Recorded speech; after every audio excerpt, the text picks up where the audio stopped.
Oke Sobat 100, sekarang kita akan membahas di bagian yang pertama di UTBK.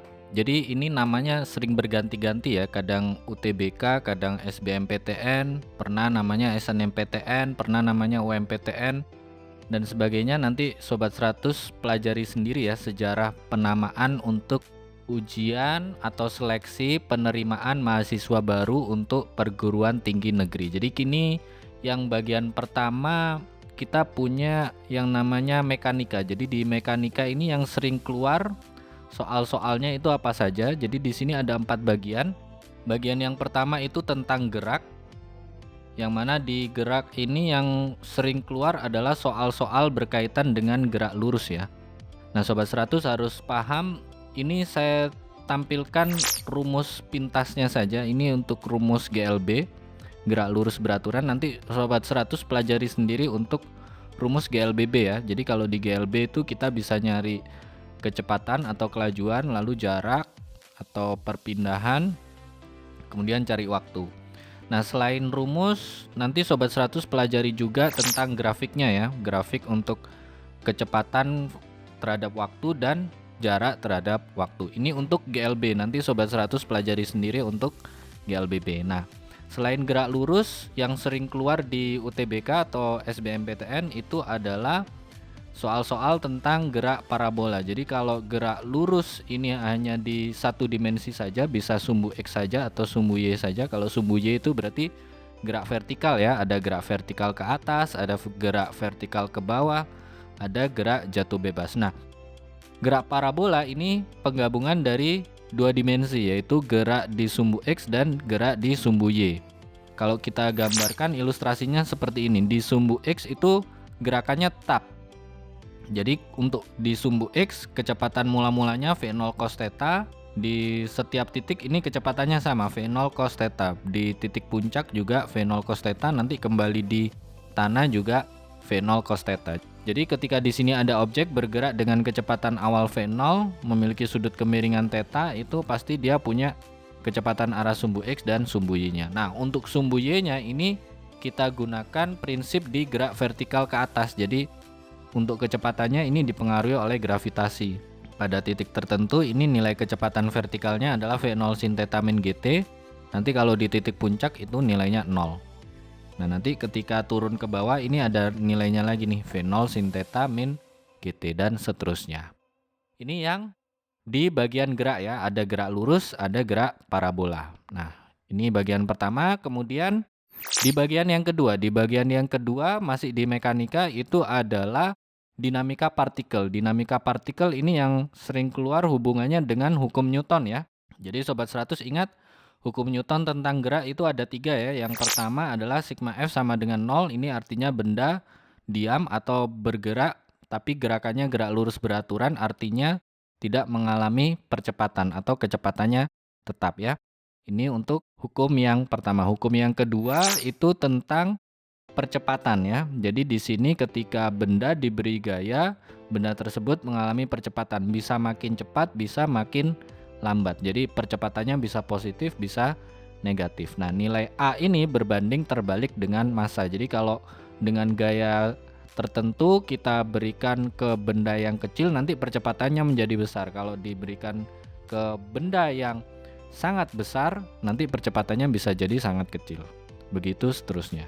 Oke, ini hukum yang kedua. Yang ketiga itu berkaitan dengan aksi reaksi. Jadi tanda minus ini artinya berlawanan arah. Aksi reaksi ini contohnya adalah kita mendorong tembok atau kita mendorong meja, tembok atau meja tadi memberikan gaya reaksi terhadap kita. Ini bagian untuk hukum Newtonnya ya, ada 3, ingat baik-baik.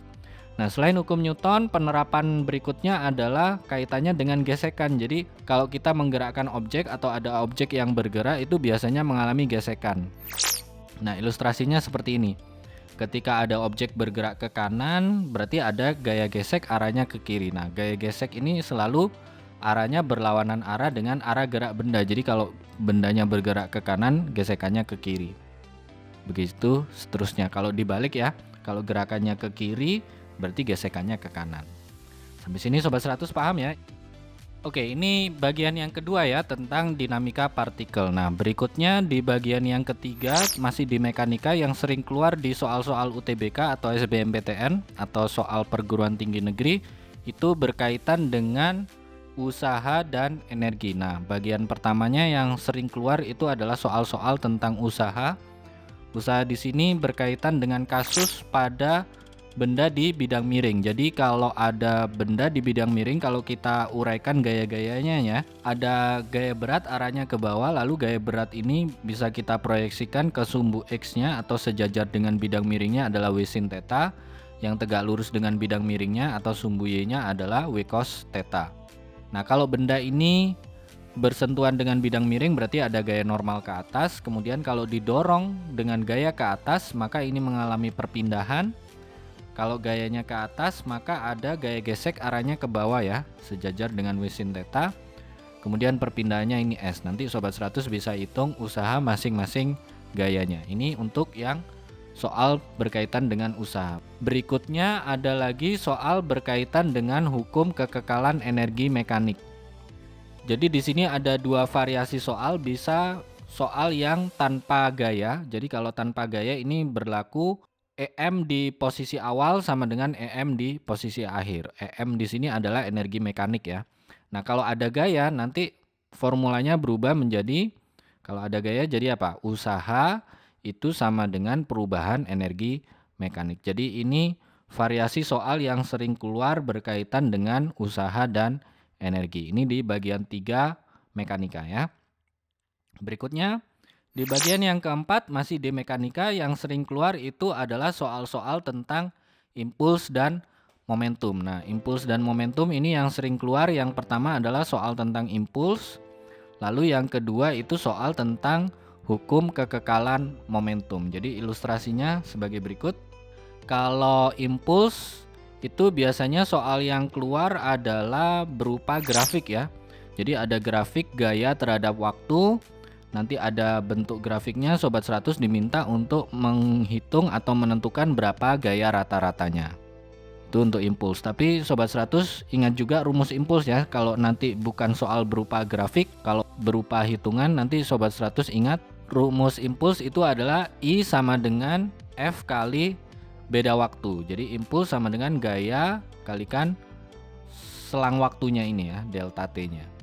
Nah, selain itu nilai impuls itu sama dengan perubahan momentum, I sama dengan delta P. Jadi dua rumus ini sobat 100 ingat baik-baik kalau nanti ada soal berupa hitungan.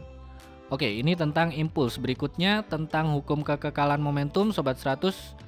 Ini yang sering keluar biasanya dari tahun ke tahun, ada soal berkaitan tumbukan antara dua kelereng. Jadi kalau ada kelereng 1 masanya M1, kecepatan mula-mula V1, lalu ada kelereng 2 massa M2, kecepatan mula-mula V2.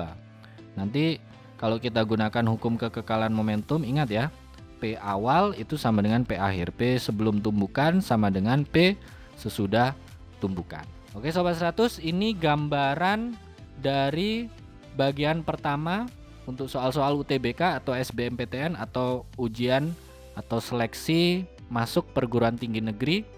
Untuk di bagian mekanikanya, soal yang sering keluar bisa berupa soal gerak, bisa soal tentang dinamika partikel, bisa soal tentang usaha dan energi. Yang terakhir ada soal berupa impuls dan momentum. Nah, untuk lebih jelasnya nanti sobat 100 bisa pelajari satu persatu ya, bagian geraknya bagaimana, dinamika partikel, usaha dan energi, lalu impuls dan momentum itu bentuk soalnya bagaimana, nanti sobat 100 pelajari satu persatu. Untuk di web 100, sobat 100 bisa klik di bagian bawah video bagian ini, ada masing-masing subbabnya ini. Untuk di YouTube, sobat 100 lihat di bagian akhir video YouTube ya, itu di bagian akhir ada link untuk menonton video yang berikutnya. Lalu untuk pertanyaan atau soal-soal berkaitan dengan mata pelajaran matematika, fisika, kimia, Mandarin atau Inggris, sobat 100 bisa tanyakan soalnya di aplikasi tanya jawab soal. Oke sobat 100, selamat belajar ya.